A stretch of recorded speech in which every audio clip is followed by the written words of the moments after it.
আসসালামু আলাইকুম ওয়া রাহমাতুল্লাহি ওয়া বারাকাতুহু। একটা মাসালা সম্পর্কে আমরা জানি, কোন নামাজি যদি নামাজ পড়ে, মুসাল্লি নামাজ পড়তেছে, কোন ব্যক্তি নামাজ পড়তেছে, আর আপনি বা আমি যদি মনে করেন কাতার নামাজে ১ ২ ৩ ৪ ৫ কাতার হয় না, এরকম হয় না? মনে করেন একজন কেউ পিছনের কাতারে দাঁড়ায় নামাজ পড়তেছে, আমি সামনের কাতারে, কিন্তু আমার নামাজ আগে হয়ে গেছে। আমার নামাজ আগে হয়ে গেছে। তাহলে আমার পিছনে আরেকজন নামাজ পড়তেছে। এখন কি আমি ওই নামাজি ব্যক্তির সামনে দিয়ে হাঁটে চলে আসতে পারবো? আসা যাবে না। যদি আসতে হয়, যদি জরুরত থাকে, তাহলে এখন লাঠি কাঠি কোনো একটা সামনে দিয়ে, উঁচু একটা কোনো জিনিস সামনে দিয়ে তারপরে আসতে হবে।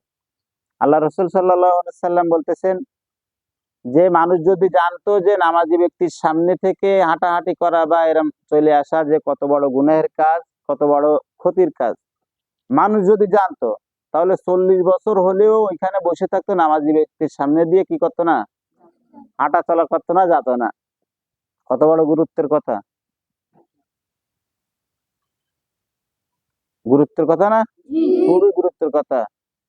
তার মানে যদি মানুষ জানতো নামাজি ব্যক্তির সামনে দিয়ে হাঁটা চলা করা কত বড় গুনাহের কাজ, যদি জানতে পারতো, তাহলে ওই নামাজি ব্যক্তির সামনে দিয়ে কখনো মানুষ হাঁটা চলা করতো না। তাহলে আমরা ইনশাআল্লাহ এই হাদিসের পর আমল করব, যে যদি কেউ নামাজ পড়ে, তার নামাজের সামনে দিয়ে আমরা কি করব না?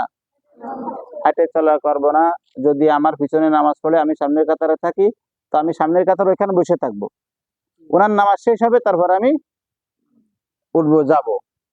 যদি আমার ওই সূত্রা, যাকে সূত্রা বলে, যে মসজিদে কাঠ থাকে না, উঁচু উঁচু কাঠ থাকে না, বা লাঠি কুটি যদি কিছু সামনে রেখে যাওয়া যায়, তাহলে যাব। আর যদি এরকম কোনো সুযোগ না থাকে, তাহলে ওইখানে ইনশাআল্লাহ আমরা বসে থাকবো। নামাজ শেষ হবে, এরপরে যাব। বান্দা নামাজ পড়তেছে, তার মানে আল্লাহর সাথে কথা করছে।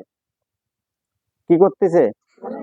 তাই একজন বান্দা আল্লাহর সাথে কথা করছে, আল্লাহর সাথে সাক্ষাৎ করতেছে, দেখা করতেছে। তুমি বান্দা কি ওই নামাজের ব্যক্তির সামনে দিয়ে হাঁটে চলে ঘুরবা না? তাহলে কি ওই নামাজির ক্ষতি হবে না নামাজের?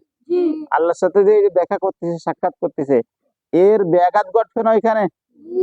তাহলে নামাজের সামনে দিয়ে কখনো কি করা যাবে না? হাঁটা চলা করা যাবে না, দৌড়দৌড়ি বা এদিক ওদিক করা যাবে না, চুপ করে বসে থাকতে হবে সামনে। ঠিক আছে?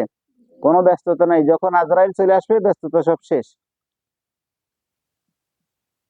মৃত্যু হয়ে গেলে তো ব্যস্ততা সব শেষ, তাই না? মানুষ কয় যে ওই মেলা ব্যস্ত, মেলা ব্যস্ত, আমার এই কাজ সে কাজ ও কাজ। আসলে কোনো ব্যস্ততা, আজরাইল চলে আসলে তো সব পড়ে থাকলো। তাহলে আমরা এই আমলটা করব, যে নামাজি ব্যক্তির সামনে দিয়ে কি করব না? আল্লাহ তাআলা আমাদের এরপরে আমল করার তৌফিক দান করুক। আমিন।